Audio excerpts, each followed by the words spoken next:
Hoy en Bisturí compartiremos algunas reflexiones sobre las enfermedades mentales, una esfera de la medicina llena de mitos y prejuicios que solo retrasan el tratamiento y merman la calidad de vida de los pacientes. Acompáñenos para conocer el trastorno bipolar y a la esquizofrenia. El hablar de una enfermedad mental no siempre tiene que ver con pacientes agitados, con pacientes agresivos, con personas a las cuales les tenemos que tener miedo. Aún son enfermedades de difícil manejo, son catastróficas, son enfermedades que afectan la vida entera del paciente, son enfermedades multifactoriales donde intervienen los factores genéticos, ambientales, se habla también de problemas durante el embarazo y el parto. Las personas que tienen un problema de salud mental en general tardan un promedio entre 2 y 8 años de que inicia la enfermedad hasta que van con un profesional de la salud mental. ¿Qué es lo que sucede? Que en ese lapso las enfermedades se enquistan, repercute muchísimo en la calidad de vida, no solamente en el paciente, sino en todas las personas que están a su alrededor. Y es por ello que gran parte de los esquizofrénicos hombres terminan solos o terminan en casas de sus papás, que a veces son de mayor edad, o terminan en la calle o abandonados en hospitales psiquiátricos. De hecho, la palabra esquizofrenia significa mente dividida. Entonces, ¿qué es lo que sucede? Que el mundo real que todos compartimos empieza a tener una percepción muy baja y el mundo interno, que es parte de la expresión de la enfermedad, empieza a tener un juego muy importante.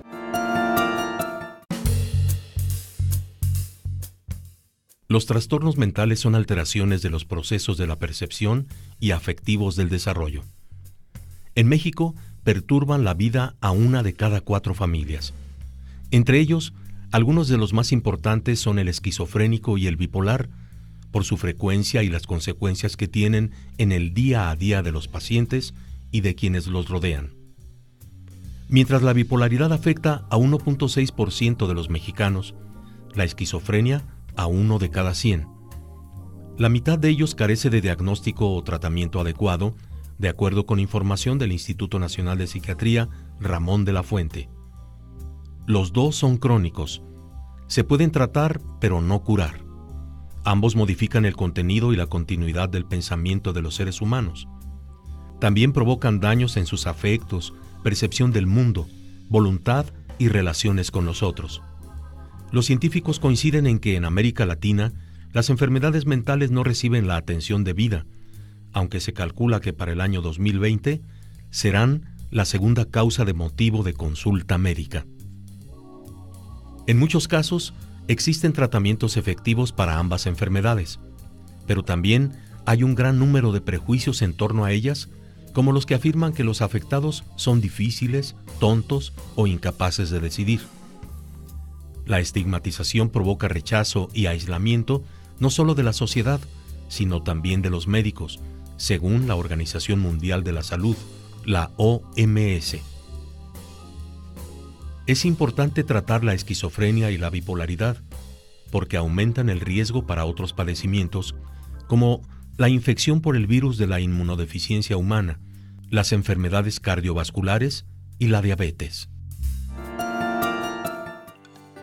En los años 50 se hizo una política de salud mental en el crear más de 25 hospitales psiquiátricos que les llamaban granjas de recuperación. Hoy en México tenemos más de 7,000 pacientes, gran parte de ellos abandonados, deteriorándose con enfermedades severas y persistentes, y esa política son los resultados que dio. Pero generalmente los pacientes, si son atendidos y son tratados con dignidad, cuidando sus derechos humanos, son personas que podemos hacer mucho con ellos. En aquella política era hasta cierto punto de aislarlos, que no estuvieran en la sociedad, no había un entendimiento pleno de la enfermedad.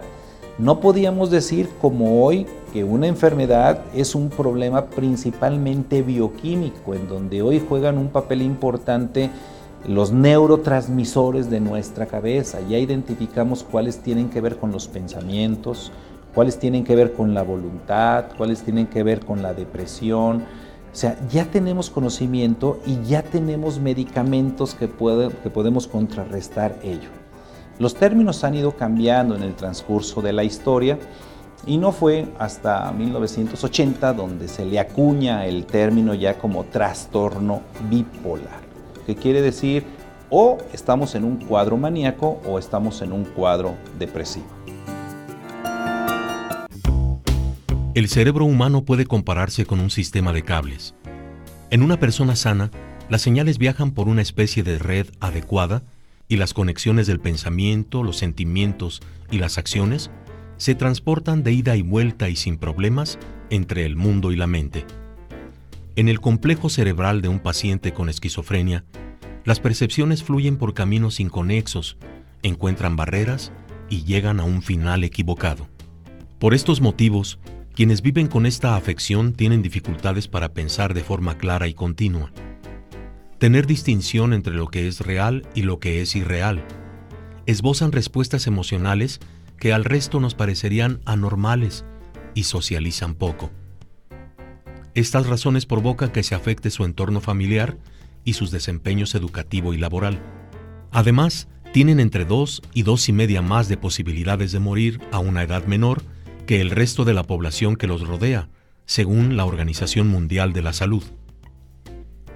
Por su parte, los afectados por el trastorno bipolar experimentan periodos de depresión y etapas de felicidad extrema, que de pronto y sin causa aparente cambian al mal humor y la irritabilidad. Además, tienen fluctuaciones exageradas entre la actividad compulsiva y los apagones de energía. Este transitar en el estado de ánimo provocan lapsos importantes de discapacidad.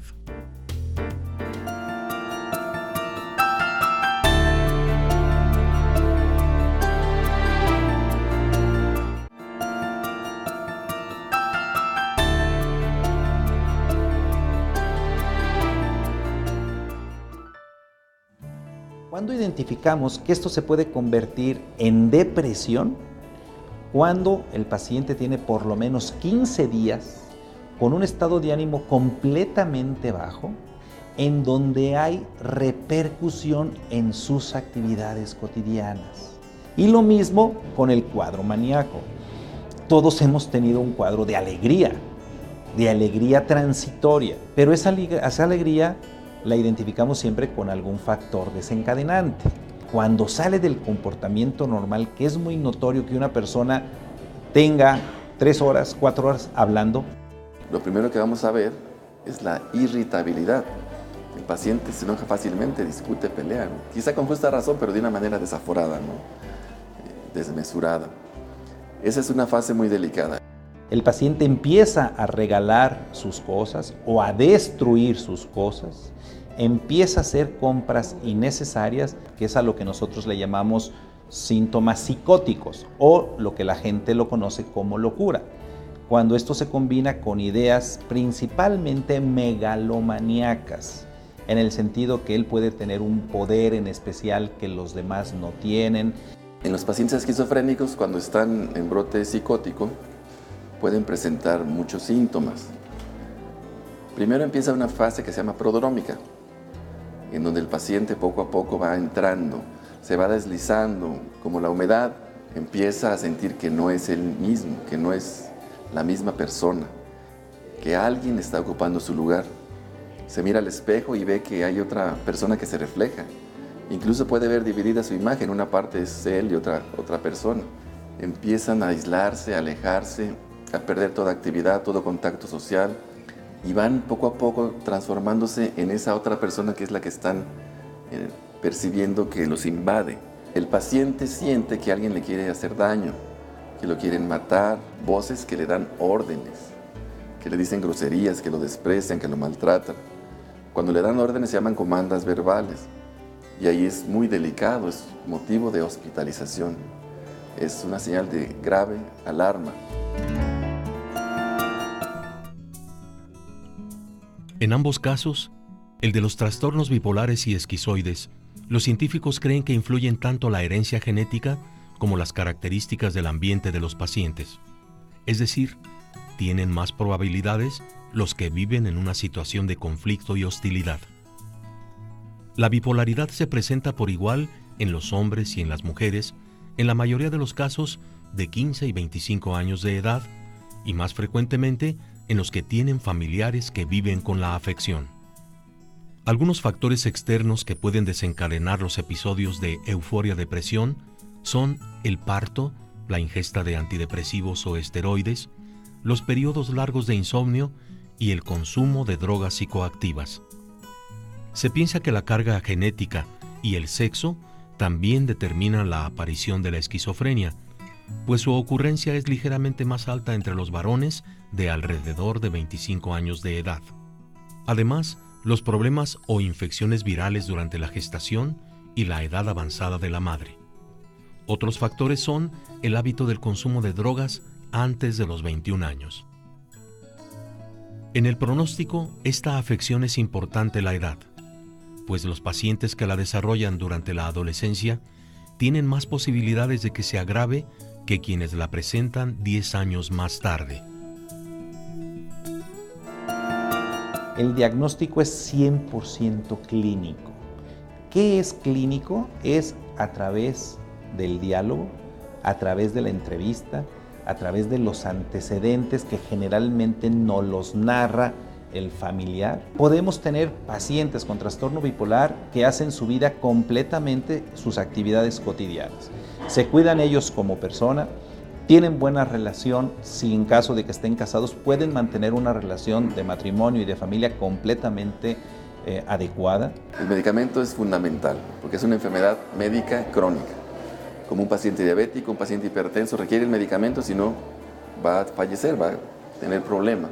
Desgraciadamente sucede algo en esta enfermedad, que los pacientes llegan a estar estables durante mucho tiempo, se confían a los familiares, dejan de supervisar y suspenden el medicamento.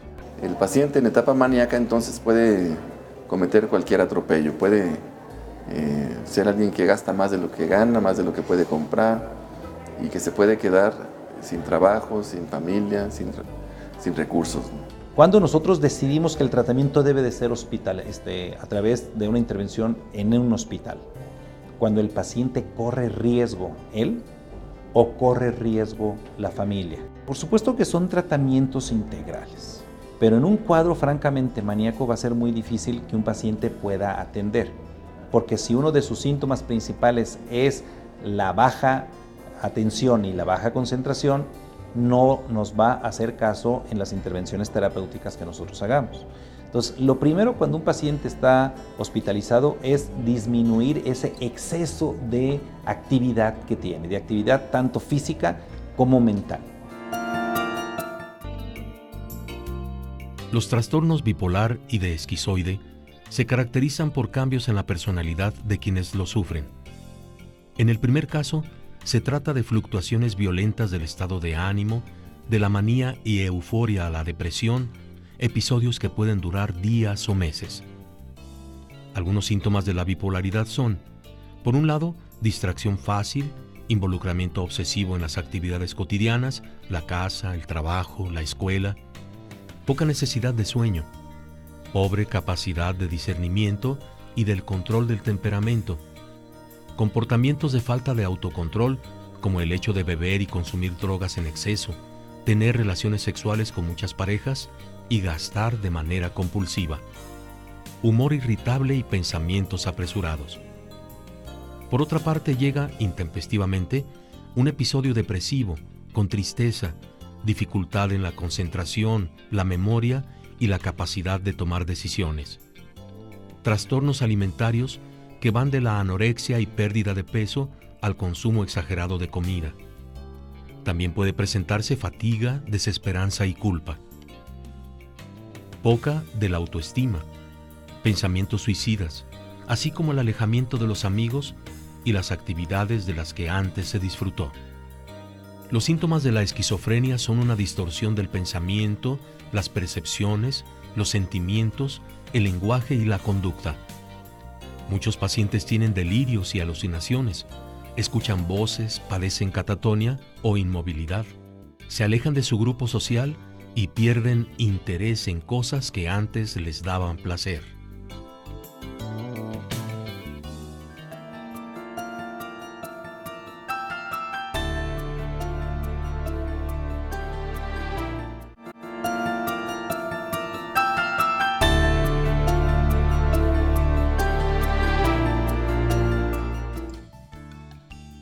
La salud mental salió de los hospitales a los hospitales regionales, a los centros de salud, a las jurisdicciones de los estados, en los cuales hay módulos comunitarios de salud mental, donde hay psiquiatras, psicólogos, trabajadores sociales.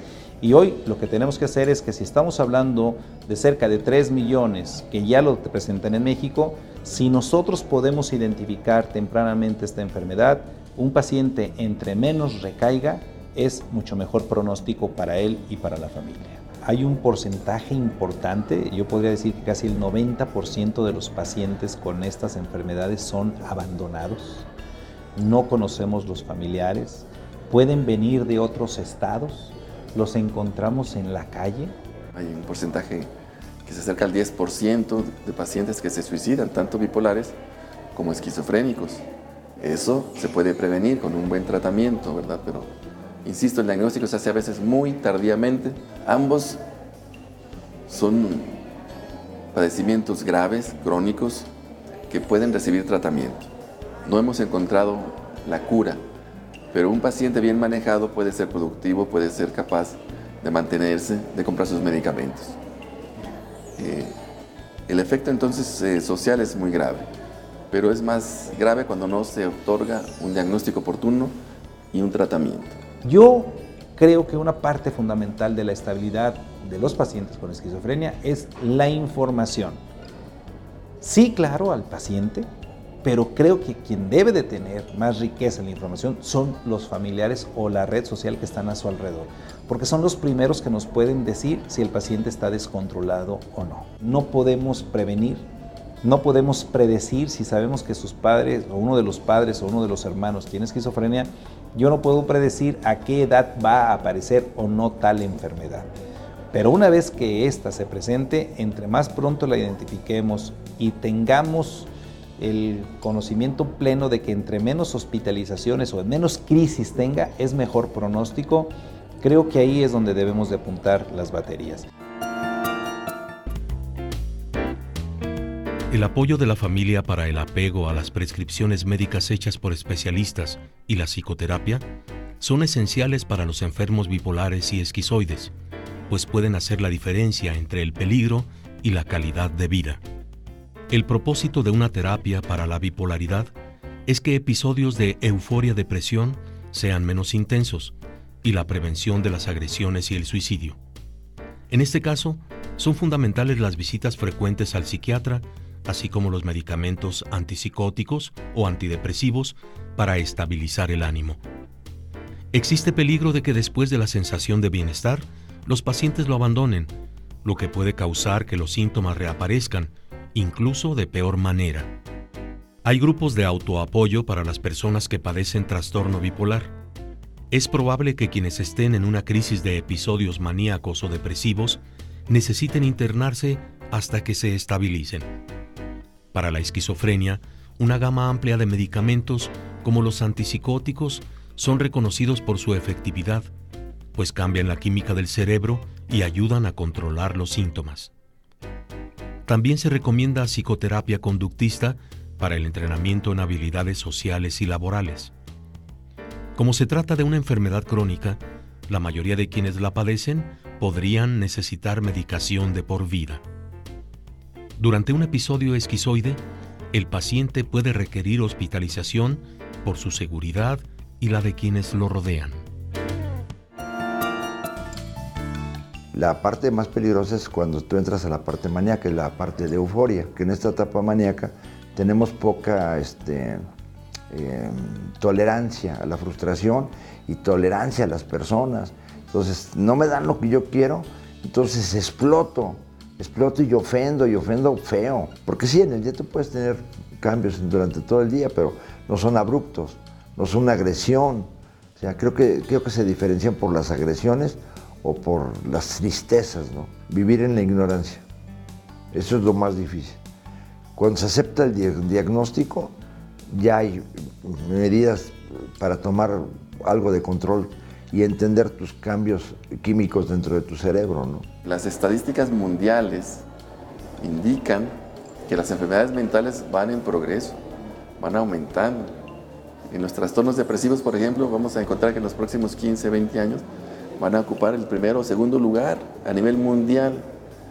Y no hemos educado a la población para hacer un diagnóstico oportuno, para llevar al paciente, canalizarlo y atenderlo. Que hoy las políticas que nos dicta la Organización Mundial de la Salud hacia todos los países es que tenemos que reorientar las políticas de salud mental a sacar a los pacientes de los manicomios, en donde ellos pueden conformar una relación de pareja y pueden ejercer los derechos que tenemos todos como seres humanos. Algunos autores en los años recientes han ampliado el abanico del diagnóstico, permitiendo que muchas más personas sean beneficiadas con tratamiento, es decir, alteraciones del estado de ánimo que no son tan graves, que permiten a la persona salir adelante pero con mucha dificultad, ¿no? Son pues grados menores de intensidad, de gravedad y que también se pueden tratar. Los psiquiatras no vamos a alcanzar para el gran problema que nosotros tenemos de salud mental. Debemos de dedicarnos a capacitar a médicos generales con habilidades en salud mental donde puedan identificar y algunas patologías puedan tratarlos ellos. Solamente el 33% de los países en el mundo destinan más del 5% del presupuesto total de salud a la salud mental. En Latinoamérica tenemos las enfermedades de todo el mundo, pero además se agravan porque tenemos la patología de la miseria, de la pobreza, que complica el manejo sensiblemente de todos estos padecimientos. No existe prevención para evitar el trastorno bipolar o la esquizofrenia, aunque se cree que son más frecuentes entre personas que tienen una vida hostil. Sus síntomas pueden menguar y por eso, una vez que se han presentado, son importantes su detección y tratamiento tempranos. También es vital el apego a la medicación exactamente como la recetó un especialista. En ambos casos, es fundamental que la familia de los pacientes esté atenta a los signos de depresión o las recaídas, pues esto puede evitar abusos de sustancias tóxicas y suicidios. Y yo no la aceptaba, yo hasta le decía al doctor, yo no soy bipolar, soy tripolar y cuatripolar. Desde los 26 años empecé a ir con psicólogos, con psiquiatras. Entonces, como que sí me he cuidado y yo no entendía bien mi enfermedad. Por ejemplo, yo me mantuve estable, pero tomaba y entonces pues no se daba al 100% mi respuesta, ¿no? En mi empresa creamos un consejo familiar porque mis hijos me metieron a fuerzas, porque no queremos verte otra vez en diciembre deprimido y sin dinero. Entonces dije, oye, pues si estos me quieren ayudar, entonces ellos me están controlando, ellos son los que ya me están diciendo la verdad. Entonces tienes que estar bien cuidado con un doctor y apoyado psicológicamente. Y si puedes meterle parte espiritual, esto te viene a equilibrar un poquito la bronca diaria.